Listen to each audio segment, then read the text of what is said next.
Muito boa noite, hoje é dia 25 de setembro, eu sou Gabriel Santana Weiner e esse é o Andei Pensando, o nosso ponto de partida para tentar entender um pouco melhor o que está acontecendo no Brasil e no mundo. Aqui, a notícia não vem crua, ela já vem temperada com contexto, com análise e com a minha opinião. A gente termina o dia juntos, separando o que é barulho daquilo que realmente importa com clareza e um pouquinho de ironia, porque ninguém merece também encerrar o dia de um jeito pesado. De Porto Alegre a Brasília, passando também por tudo que reverbera lá fora, esse é o Andei Pensando, o programa para quem quer ficar bem informado em meio a tanta loucura. Falando em loucura, hoje a gente vai falar de mais uma mega operação da Polícia Federal contra o PCC, dessa vez num esquema de lavagem de dinheiro em motéis, postos de gasolina e jogos de azar. E também das atualizações no Congresso sobre o PL da dosimetria, CPI do INSS e a situação do deputado federal Eduardo Bolsonaro. E como toda quinta-feira, tem ainda o quadro Vem Aí, com as minhas apostas do que deve virar notícia na semana que vem. Então, bora começar o Andei Pensando de hoje. Pode rodar a vinheta, produção.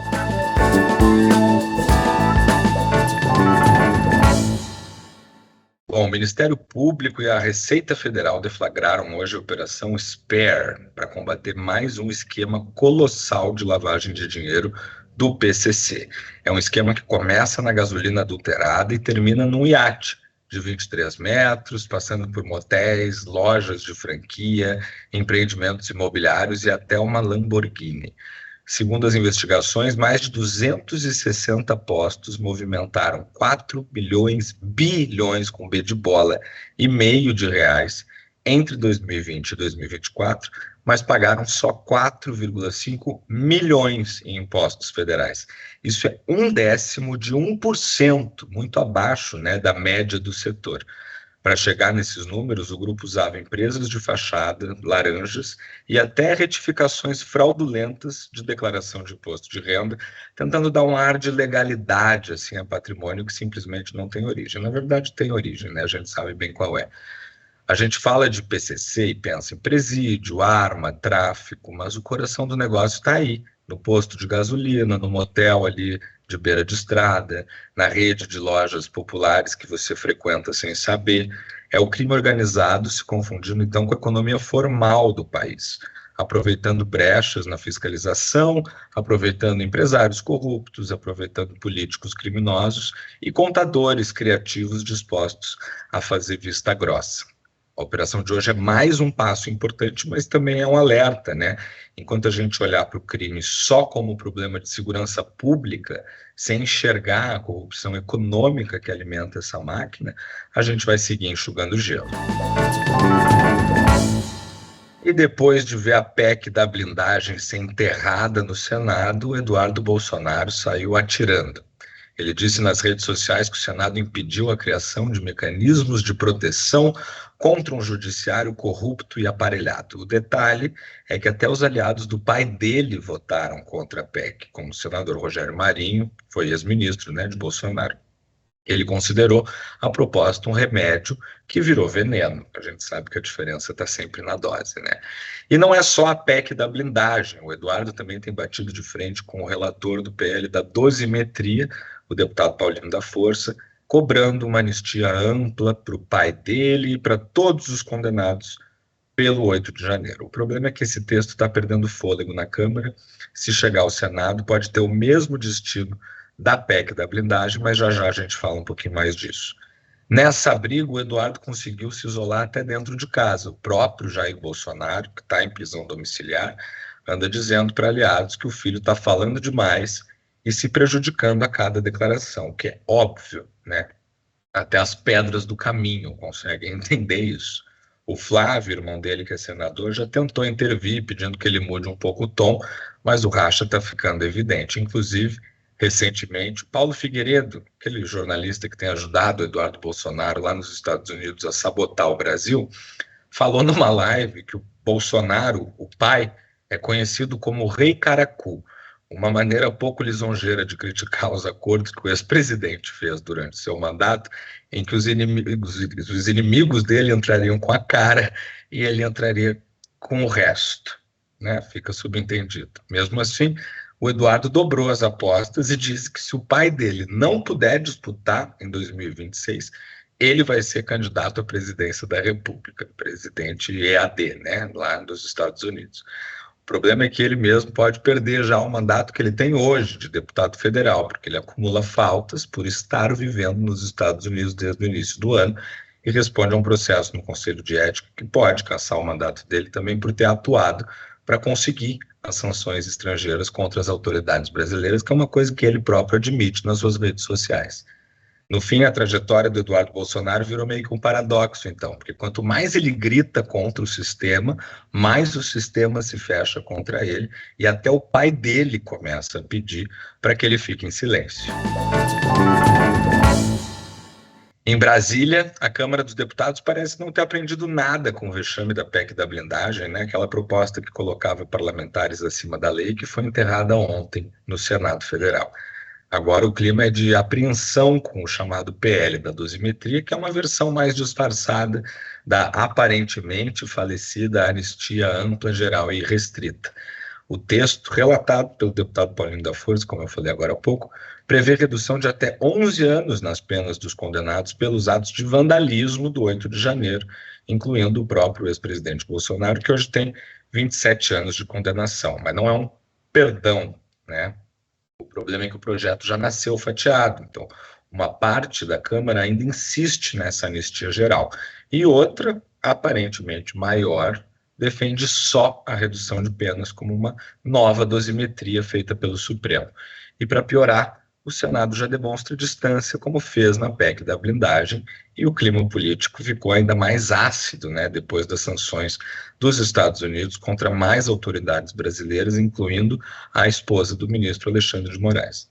O resultado, então, é um texto que está meio sem apoio claro, numa Câmara bem dividida, tentando prioridade sobre temas que interessam a muito pouca gente, enquanto pautas como a isenção do imposto de renda para quem ganha até R$ 5.000, por exemplo, ficam completamente escanteadas. Se a Câmara insistir nesse caminho, vai repetir o mesmo erro da PEC da blindagem, vai ficar de costas para a sociedade, enquanto o Senado, mais uma vez, se prepara para enterrar o projeto. E aí, no fim das contas, o recado é claro, né? Eles falam muito em pacificação, mas quando surge uma possibilidade de melhorar a condição dos condenados pelo 8 de janeiro, sem cair na impunidade de quem de fato cogitou maneiras de permanecer ou retornar ao poder, vão para o tudo ou nada. Não tem quase ninguém pensando no Brasil ali. O que eles querem é impunidade absoluta. E aí não é desse jeito que se pacifica um país. E o clima na CPMI do INSS hoje foi quase de pancadaria. O lobista Antônio Carlos Camilo Antunes, o famoso careca do INSS, foi chamado de ladrão pelo relator, Alfredo Gaspar, e a partir daí foi um daqueles shows de horror que só o Congresso consegue nos entregar. O advogado do careca se revoltou, achou que tinha algum tipo de direito especial, começou a pedir questão de ordem. O deputado Zé Trovão partiu para cima dele com o dedo em riste, a sessão teve que ser interrompida por alguns minutos. Vamos ver esse momento agora. Hoje é um dia muito importante para esta comissão.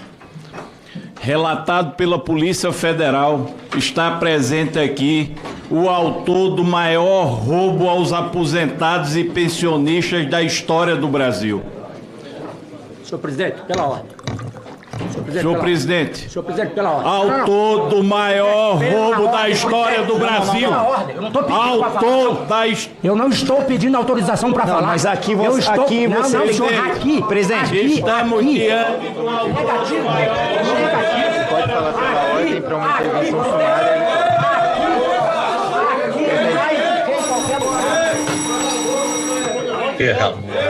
Eu peço...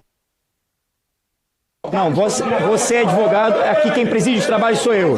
Quem está presidindo os trabalhos sou eu. Eu peço que você se acalme, você pediu a palavra e eu vou decidir. Você vai... Onde é que eu sou advogado. Eu sou advogado. Vossa Excelência me respeite. Vossa Excelência me respeite. Não. Eu peço auxílio à Polícia Legislativa. Eu peço auxílio à Polícia Legislativa. Deputado Trovão, sente. Eu sou advogado. Eu peço auxílio à Polícia Legislativa. É complicada a coisa, né? O Careca tinha prometido colaborar, mas seguiu o roteiro clássico. Leu um texto inicial e passou a ficar em silêncio, amparado pelo direito de não se autoincriminar.